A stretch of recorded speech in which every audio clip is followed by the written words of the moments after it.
Hi, everybody. It's Craig and Sean in with your Hidden Gems College Football Week 4. Yeah, we're already Week 4. Don't look now. We're already basically a quarter of the way through, Sean, through the college football. So and fast. Yeah, I mean, the college football goes like that. NFL, at least, with the 17 weeks plus, it's really 18 because everybody has a buy in there as well. And then the playoffs are extended. But of course, college football, much shorter. And we haven't done the hidden gems yet this year, which of course we started last year, but we're back at them now. Now we finally start to see these, teams that maybe are getting looked over, or these games are maybe getting looked over as far as bettors are concerned, because of course now we see the conferences moving into conference play for the most part. So what we're going to do is we're kicking off. Sean will do one, then I'll do one, then Sean will do one, then I'll do one. We have 4 plays for you. So Sean, why don't you kick it off here with your first hidden gem? Yeah, and also, we were asked about the hidden gems. You can't really jump into hidden gems in like week 0 and week 1. We have crazy 40-point lines and stuff. You got to wait till we get a little something mixed up here. So let me pull up a little. Why can't I? It doesn't. It's on a folder. Of course, it's not being pulled up. Wonderful. Anyway, it's the folder. That's the way we do things here. UNLV -2 at Utah State. So as I'm going to try to add this as I do the whole thing here. There it is. Oh, Lordy. That's, you know what? This is technical difficulties in week 1. We totally forgot how to do things. Craig's like, I didn't even do a banner. I forgot. I'm like, yeah, I'll do it right now. Yeah. Well, they're folders, not banners. So how about UNLV already matching their win total for last year, and Utah State, your Mount West champs, getting throttled out of the gate here, not looking good at all. 90-7 their last 2 games. All right, Alabama will throw it out 55-0. Yeah. You expect that. Losing to Weber. If this was college hoops, I'd say, okay, you lost to Weber. I don't mind that. That's that's okay. And I kind of like the Aggies in college hoops. I get it. Right. All right. Not again as a favorite. You're getting trucked here at home. And let's not forget the Connecticut opening game where they were a 20 or 30 point favorite, right? A 30, 26 and a half. It started out, closed at that. It was up at 30. You were down 14-0 after the first quarter, and you kind of rallied to a late win there. Has this team looked good at all to me? I don't think so. You're allowing 240 yards of ground on 240 yards on the ground, and UNLV, okay, North Texas, 58-27. That's a nice little chunk of points against Mean Green there. Idaho State, you could say, Idaho State's a nobody. All right, well, I'd chalk Idaho up there with the Weber, and at least they put up a 52 on them. And a tough loss at Cal, 20-14.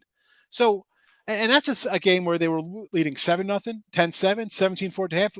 They were in that game. Yep. And Cal's a tough little club. We saw, had them against Notre Dame. Wilcox is a good dog coach, but still, nice solid win for UNLV. Last year, how about a 28-24 upset there by the Running Rebels over the Mountain West champs, right? I mean, so, okay, you might think you have a revenge angle of Utah State. I think Utah State totally exceeded expectations last year. A lot of hype this year.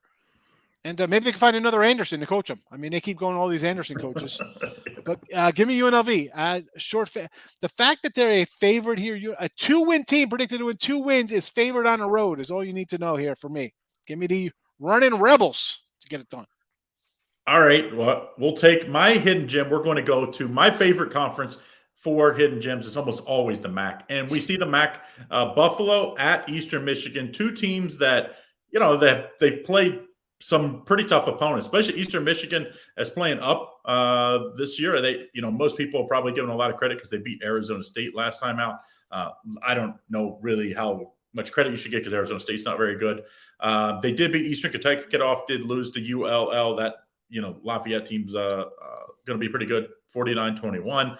Buffalo, I thought they played pretty good. Coastal Carolina is real good. We're going to see them tonight. We're filming this on Thursday. We're going to see them tonight in Thursday Night Football. I think you're going to see how good this Coastal Carolina offense is. Buffalo played them pretty close for most of that game, 38-26 loss. The Holy Cross loss, not great. But the Maryland 31-10, I think this Maryland team you're going to see this week isn't that bad. I think this is a huge letdown spot for Eastern Michigan. I think in the MAC, teams are much closer than people give them credit for. Even when you see the really good teams in years past versus really bad teams, a lot of times these games are much closer. I think it's a big letdown spot after the big win on the road. I think you take Buffalo plus 6.5 here. I think it's going to be more like a field goal. And we opened this line, Higgs. This was 4.5. So it's a pretty big line movement. You don't usually see that much in the MAC. Let's take Buffalo plus 6.5 here. All righty. So my next game up here will be the Georgia Tech going down to UCF. Oh, Gus Malzahn running things here. This guy gets run out of Auburn. Okay, he took somebody else's team to a championship game. He basically went 9-4 every year. How about, teams turning down coaches that go 9-4 every year? I think Nebraska tried that. They got rid of guys who were going 9-4 and they brought in Scott Frost. How'd that work out for you?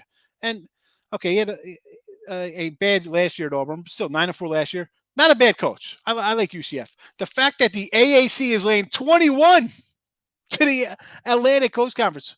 The Ramblin' Wreck is an absolute wreck, Georgia Tech. This coach, Collins, on his way out. I mean, he hasn't put anything together. Here's a guy, they ran out a guy who was actually winning games for them, who went to 2 ACC championship games in 2012 and 2014.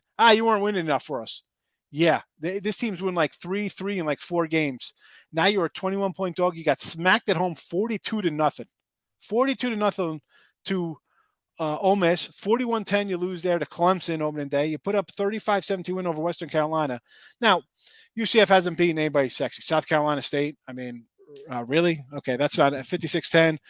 Florida Atlantic, you dropped a 40 bomb on, which you expect. And a tough loss to Louisville. Again, they probably should have won. They shot themselves in the foot often in that game. But hey, that's an ESPN Friday game or whatever it was. Of course, you got to take the dog in that spot. The home team does have a chance to cover that number. You knew you were up against it as it was. And Louisville off a loss on top of that. So I'm going to lay it here with UCF. They're going to run the ball, dual threat quarterback out of Ole Miss. Not that he was any good at Ole Miss, but hey, he's going to want to, he runs the ball 9 yards carry for their main running back. So I expect the run game here for UCF to run up. Again, this is a run-first kind of team. It's not like the old Knights team where they used to chuck it all over the place. This is a running team, and they're still a 21-point fave. All you need to know about that. A 20-point fave here over ACC team that's coming off a beating. You'd think, well, we got to play better than that. I don't know. I think they're a lifeless squad. And I don't see a win. And they got at Pitt coming up, at Miami, a bunch. Forget about who they played. Pitt and Clemson and Mississippi, all ranked teams. This is the only unranked team they're playing, and they're 21-point dogs. What are they going to be against Pitt, Miami, and all these other ranked teams they got up next? What are they going to be? Well, you better hope those teams are overlooking them if you're a Georgia Tech fan. You know what I'm saying? I mean, that's crazy when you think about it. Like, okay, 21, and this is an unranked team they're playing. Unranked. And UCF should get better at because they had a lot of transfers, as everybody does. But quarterback. The quarterback hasn't played quarterback since he was a freshman at Ole Miss. Then he was a receiver the last few years. So, not saying you forget how to throw the ball, but it's a lot of nuances that you got to figure out. I think that UCF team is going to be I'm a big American guy because being a Bearcat fan. So I'm very familiar with these teams. I think that UCF team is going to be one of those teams that could beat like the Bearcats, Houston, SMU, these really good teams. I think they'll probably have one big win throughout the season because they have some talent on that team. All right, last Hidden Gems game. We're going to a MAC team playing Liberty. We're taking Akron at Liberty. Liberty, big favorite here, 27 points, and deserving. This is a very good Liberty team. And Liberty had Wake, right there. They probably should have won the game, lost by 1, 37-36. They had beat a very good UAB team the week before, beat Southern Miss in overtime to start the year. So they're 2-1, could very easily be 3-0 or really even 1-2, to be very honest. There were a lot of close games. I think this is a huge letdown spot. Akron is terrible, and I agree. They should be a big favorite. But 27 points off of when Liberty's playing Wake Forest, I think they sleepwalk through the first half. Akron keeps it within a couple touchdowns. Liberty puts their backups in. I think Akron keeps this within 23, 24 points. I just think it's way too many points in a look-ahead spot for Liberty. Let's take Akron plus the 27. I know it won't be pretty. This is one of those games, Higgs, close your eyes. Don't watch the early score because Liberty might score, two touchdowns, might be at 14-0. But then, you just kind of start looking towards next week. I think Akron covers plus 27. So that's my hidden gems. I like Akron plus 27 and Buffalo plus 6.5. Higgs is in for UNLV -2 and UCF 21 or 20.5 out there. You can search those numbers around. So that's your hidden gems for this week, week 4. We'll be back week 5. We'll try to do this on Wednesdays. So that way, because a lot of times we start to lose betting line value come Thursday when people start betting these games. So we'll try to get these to you on Wednesday because a lot of times those half points matter. I mean, Higgs is the king of getting his games in early, especially in college football. where these lines Boring. move. I mean, these lines move 3-4 points. Like that's not uncommon. I mean, totals. You got even more totals move points. Even hey, listen, this is a big NFL lot of line moves since Sunday too. A lot of games, 2 3-point line moves, big ones for your marquee game. So yeah, and when you're getting them from, you go from 6.5 to 7.5 sometimes.